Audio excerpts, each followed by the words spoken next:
What's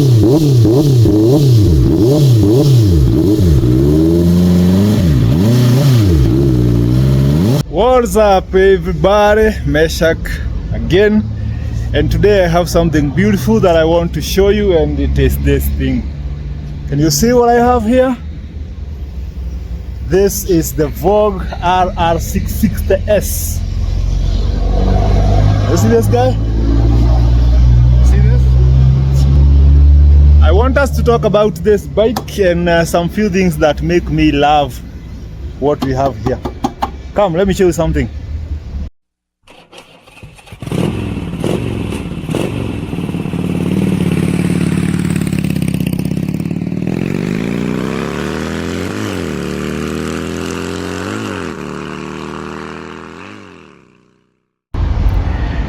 Yeah, to begin with, this is a Voge Rr660. This is a 660S cc inline 4 16 valve.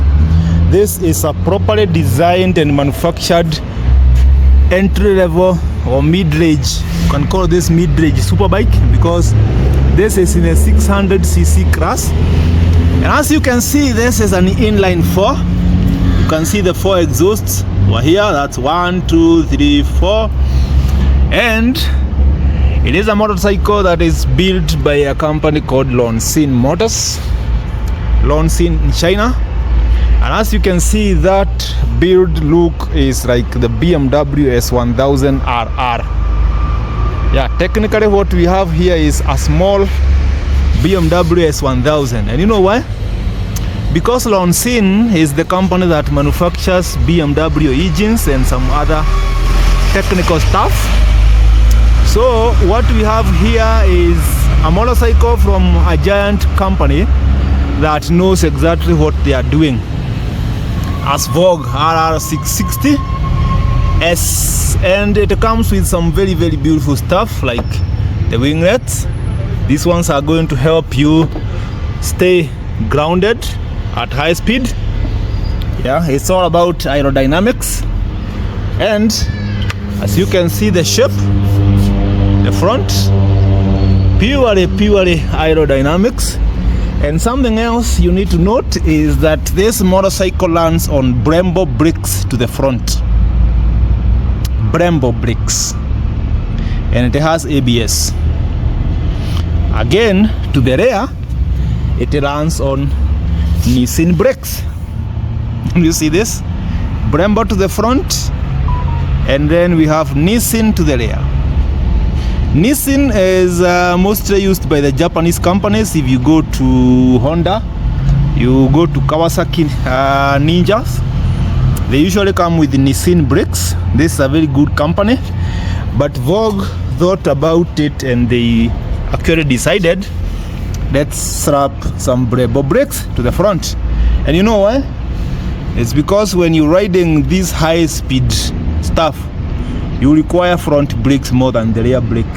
Not that the Nissin is weak, it is a premium brake company, but this one is the pure racing brand. And this is what we have to the front. Both sides we have Brembo calipers, Brembo discs, and the ABS pedal.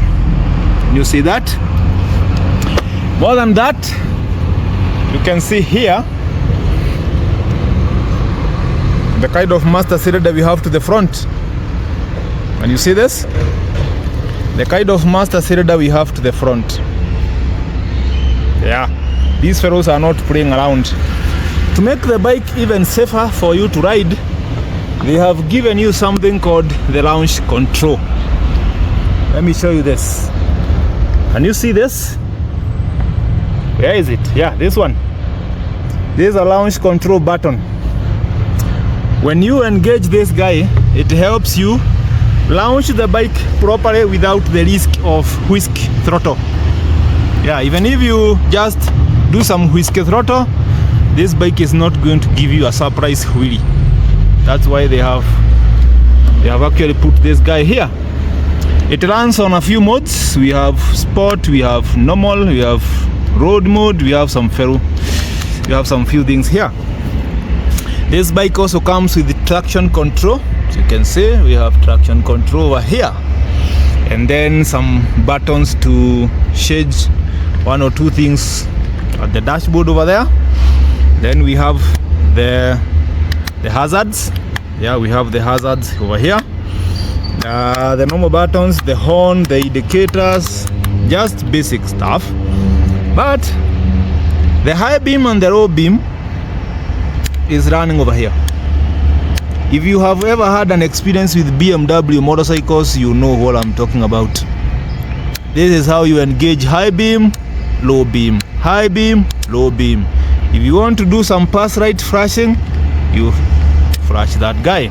So they have put things very, very simple, and it also comes with some 12-volt charging port. Yeah, the normal USB, you have some charging port just in case you need to charge up your GoPro cameras, your smartphone or stuff like that. So you have that, and it is not a push to start. It comes with just normal keys, yeah, to keep things basic. Now you look at this, a properly designed superbike. Look at where the gear shifter is and where the rod goes to. There, you see where the connecting rod is. So in between here, you can put a quick shifter if you want. But this bike comes with a quick shifter, inbuilt quick shifter, which only works with upshifting. When you're shifting from gear 1, gear 2, gear 3 going up, this bike has a quick shifter. But it doesn't operate when you are downshifting. It's only upshift only. So if you wanted to learn both ways, you now get an aftermarket quick shifter, which is going to be easier to install because we already have a system to work with a quick shifter. Okay? We already have a system that works with a quick shifter. Just look at this.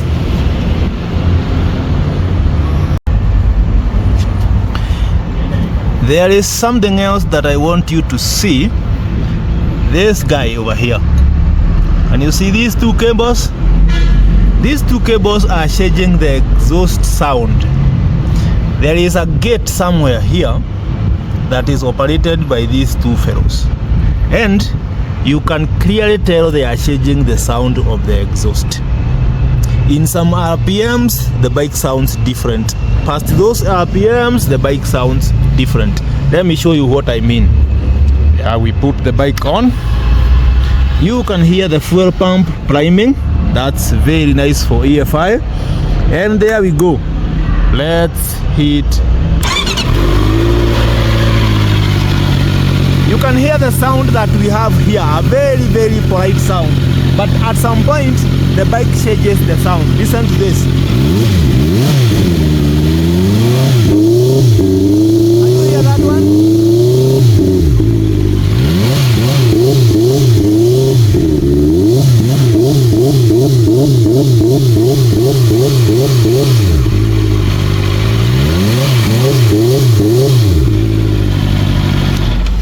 Did you notice the difference in sound? It has two sounds. It has two sounds. Something else I want you to see, something else I really want you to see is when this bike is on neutral, you cannot leave this bike past 4,000 RPM. You cannot leave it past 5,000 RPM. Let me show you this. These fellows know something that we don't. Yes? Can you see where the RPMs are? That's around 1.5, right? If you want to leave this bike, it can't go beyond 4,000 RPM when it is on neutral. Just look at this.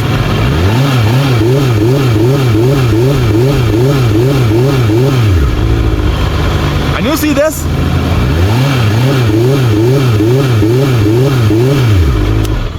This bike is coming with a level meter at 4,000 RPM when it is on neutral. And I want to believe this is to protect this engine. When the bike is still new, it is to protect the engine from over revving and messing up the engine. You see, people who ride the super bikes have the behavior of revving the bikes. These fellows don't want you to damage your brand new bike, so they have put that rev limiter over there, and I want to believe at some mileage that rev limiter is going to just be deactivated. It is going to deactivate itself. That is something I believe is going to happen. It is going to deactivate itself at some time.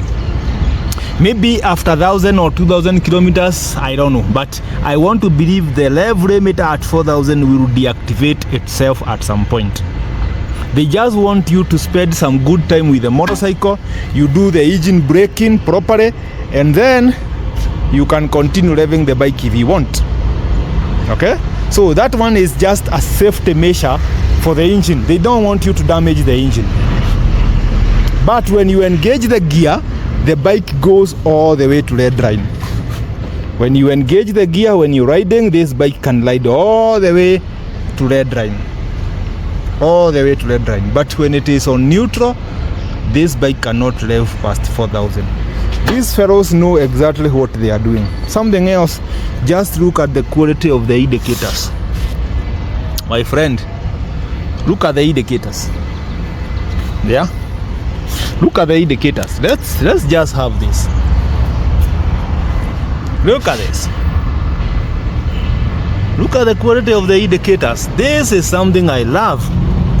And these are the indicators we have in the Voge Rr660S 900. These people know how to make beautiful stuff. They do know how to make beautiful stuff. Technically, that's just an introduction of the bike. I'm not actually doing a review. I was just doing a walk around the introduction to show you what Vogue is giving us. And we have these bikes in Kenya. Currently, we have 4 of them in Kenya. And yeah, some people are enjoying the bikes on the highway. This one is straight from the showroom, not yet sold. This one is brand new, just a few kilometers for road testing after the assembly. This one is working perfectly fine, and I want to believe after some mileage people are going to start talking about these bikes. But it is not a new bike globally. These are bikes that have been produced for a couple of years now, I believe.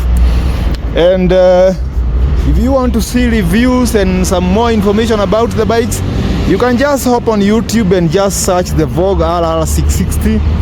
You're gonna get some good information. But for now, that's the much I can tell you, because I haven't had a lot of experience with it. I cannot pretend to do a review for a bike I have not taken to the streets. But for now, see you around. This is Two Wheels Paradise. God bless you. See you around.